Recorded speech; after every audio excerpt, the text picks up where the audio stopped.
that's an introduction that I will never forget. I suppose all of us have interruptions of our memories that keep popping back unexpectedly, and these are some of mine during the last 45 years here.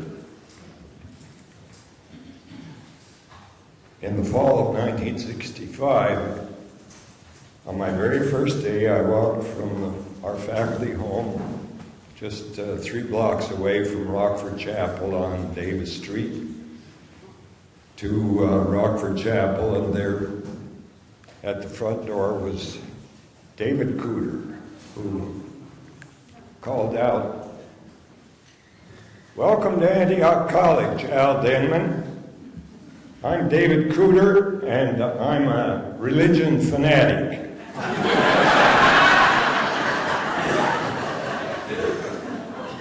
And that very afternoon, my first day, I'm on an orientation program with Ben Thompson and 2 students, and the theme on my very first day is how to find yourself at Antioch College. Each of us speak, the 4 of us, and then the student moderator takes over and he says, "What you just heard, it's all garbage." Now this is what they should have said. A couple of years later, well actually 1 year later, 1966, Rabbi Russlander of Dayton gets a matching grant to bring a Jewish scholar to University of Dayton, Wright State University, United Theological Seminary, and Antioch College. Go to Adsel with this proposal, and Phil Rothman, whom I had not yet met, says, "Why do we need a Jew to teach Judaism?" And I stumble around for an answer, and to my surprise, Adsel accepts the proposal, and we hire Eric Friedland, and to this very day, Eric Friedland is a personal friend and really a member of the family of both the Rothmans and the Denmans.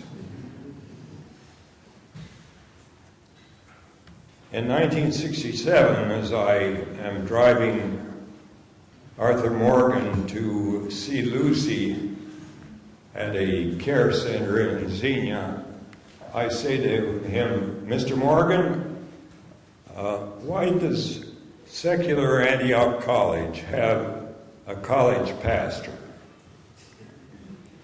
He thinks for a minute. He says, "Well, when I met Bishop Jones, I thought that students could use a man like him to help find their own philosophy of life." That's all the instruction I ever had about what I was supposed to do.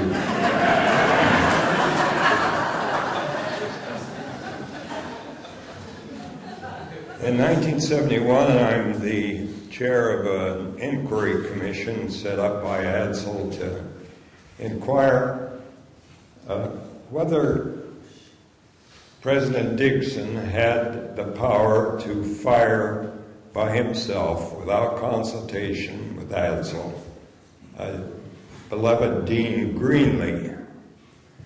And I'm chair of the commission, and I call the beloved former President Al Joe Henderson. He says, "I always knew when I was president that I had power to veto Adsel, but I knew that if I did, the very next day I'd have to resign. My job was to bring all these various views together, and if I couldn't do that, I had failed. In 1972, in a course called Law and Ethics with my young colleague, Charlie Love, we are sort of infamous, notorious for doing quirky things, and we have a lot of visitors, and on this particular day, a lot of visitors, and we're looking at the reliability of eyewitness testimony. An argument breaks out between a couple of the visitors, and all of a sudden it escalates, and there are screams and yells and gunshots and blood. And security rushes in, and students are sent out of the room, and they're separated quickly. And testimony is taken. And then the next day, we discover that it's all been a setup.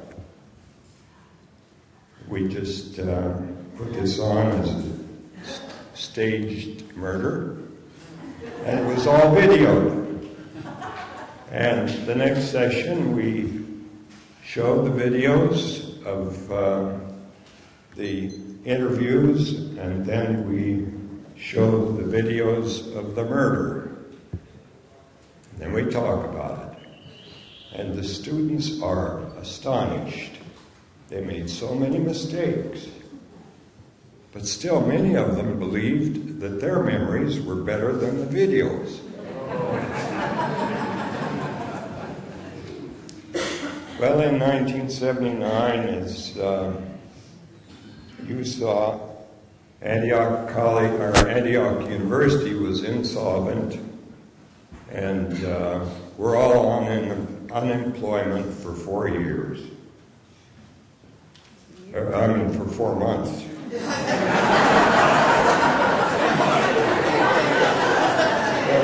4 years is later. Yeah.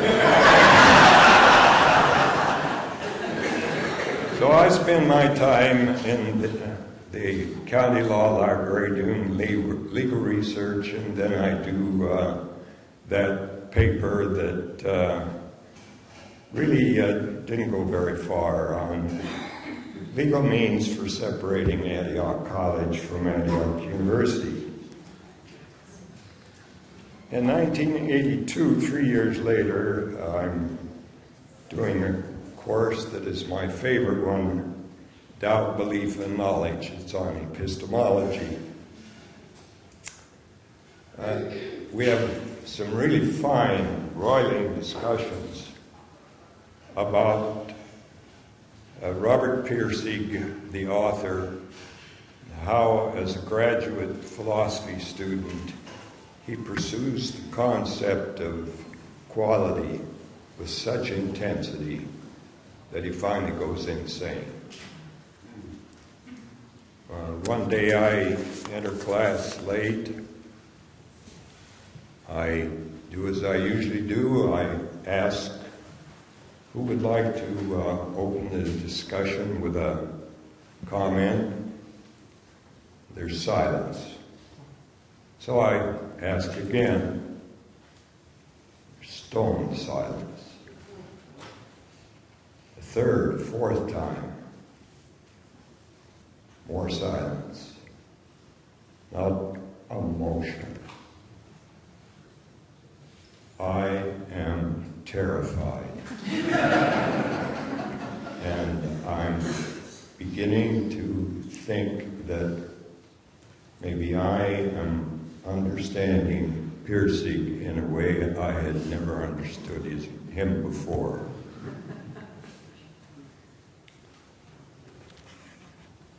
In 1985, two students in my course, Intro to Philosophy, enter, and they are ecstatic. We spent all night with Immanuel Kant, and now we understand how the brain works. The next session, they come back, and they say, "Oh, we're so sorry. We made a terrible mistake. This is what Immanuel Kant meant, and this is the way the brain works." In 1989, it's a Friday forum. The forums have been going for 6 years, and there's the same format each year, each month, each week. The format goes like this. For the first hour, 4 very radically different positions and persons speak to a burning issue. Then the next hour, those speakers are silenced and the audience has an opportunity to speak. This time is a little different. In fact, quite different. Everyone knows that I have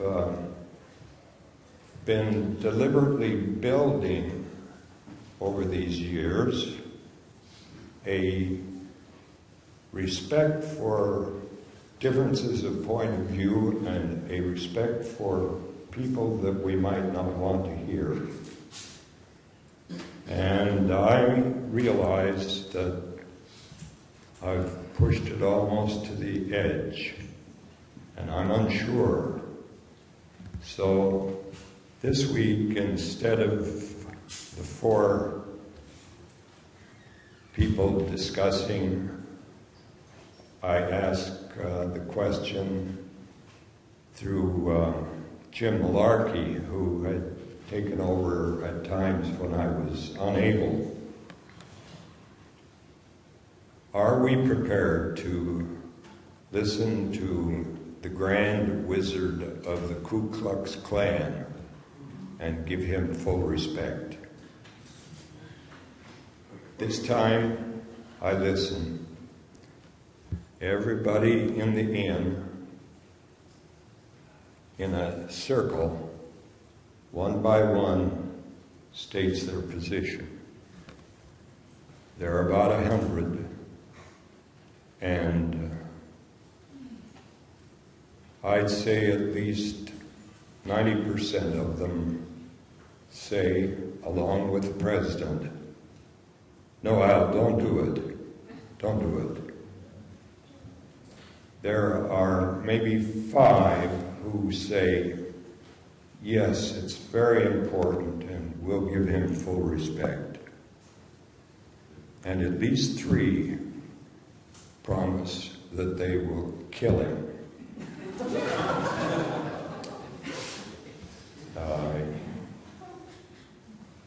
Cancel the forum.